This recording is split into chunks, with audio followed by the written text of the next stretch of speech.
भैया light of कर दीजिए।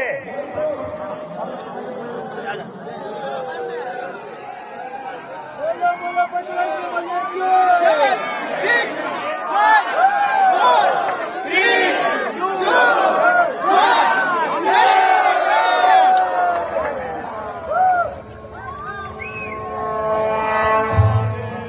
సర్వ మానవాళికి రక్షకుడు, మనకు కొండంత అండగా నిలిచేవాడు, మనసులో తలచిన వెంటనే గుండెల నిండా ధైర్యాన్ని నింపగలిగే మహాయోధుడు, అభయహస్తంతో ఎల్లవేళలా మనల్ని కాపాడే ఆ పవనపుత్రుడి ఇప్పుడు మనసారా స్తుతించుకుంటూ శ్రీ పంచముఖ ఆంజనేయ స్వామిగా అవతారమెత్తిన కథ దృశ్య రూపంలో తిలకిద్దాం రండి.